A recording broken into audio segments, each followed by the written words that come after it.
Hi everyone! Happy Friday! Today, nanilhig og nagmap ko diri sa office. Simple routine lang para limpyo og presentable ang palibot. First, nag-unang gyud ko panilhig sa sulod sa office padulong sa entrance. I wanted to make sure nga ang workstation ug mga corners limpyo una. Then slowly nagpadulong ko sa gawas. Kay mauman na permi masudlan og abog kung magsigig agi ang mga tao. While sweeping, I noticed na daghang gyud gamay nga hugaw nga dili nimo makita kung naglingkod ra ka. Maupod ni nga nindot usahay maglihok-lihok ta.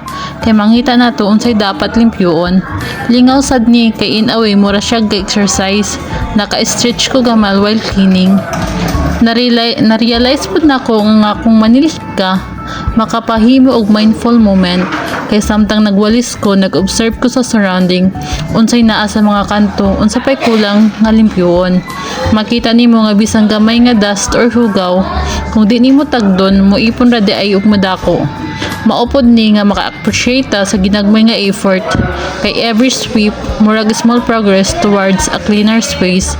And honestly, relaxing pud siya kay mura kag naay rhythm sa pagpanilhig, especially kung dili ka nagdali. Boleh kau pelakon lagi, Min?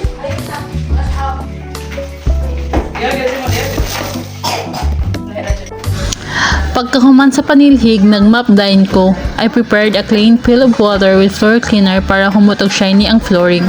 Akong giuna ang sulod. Then same process padulong gihapon sa entrance. Naay part nga medyo lisod limpyoon kay naay mga stains so gibalik-balik na ako og mop. It takes patience, pero worth it man kaayo once makita nimo nga limpyo o klaro na gyud ang kahayag sa tiles. Plus, the smell of a floor cleaner give a fresh vibe sa tibuok office. While nagmap ko, nakatunis pod ko nga maayo di ay siya para makarelax ang mind. Murag repetitive movement pero soothing kayo. Labi na kung naa kay background music or podcast nga imong paminawon. Every time nga makita na ko ang floor nga mo shiny, murag naa ko yung sense of accomplishment bisan pa sa simple ra nga tasks.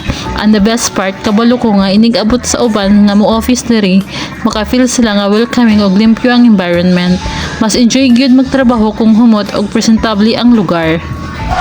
After finishing everything, I sat down to rest. Nakauna daan ng aircon, supugnaw gamay ang office. Pero tungod kay gikan ko panilhig og map, init gihapon akong paminaw. Maunang na may pay gihapon ko samtang naglingkod. Lingkod lang gamay, relax, enjoy the cool air and the same time na may pay para mas dali mo bugnaw. Mura pud siya reward after all the effort. Mas nindot cute ang feeling nga limpyo ang palibot, humot ang flooring ug hayahay ang vibes bisan pa medyo kapoy. Small chores lang ni pero dako kaayog epekto sa mood ug productivity. Kay kung hugaw ang palibot o sahay may stress ta, maski wala pa nagsugod ang trabaho. Pero kung limpyo ug fresh, mas mamotivate ta to get things done. So that's my simple Friday cleaning routine. Panilhig din map, sulod hantod sa entrance, din pahulay gamay with my paypay.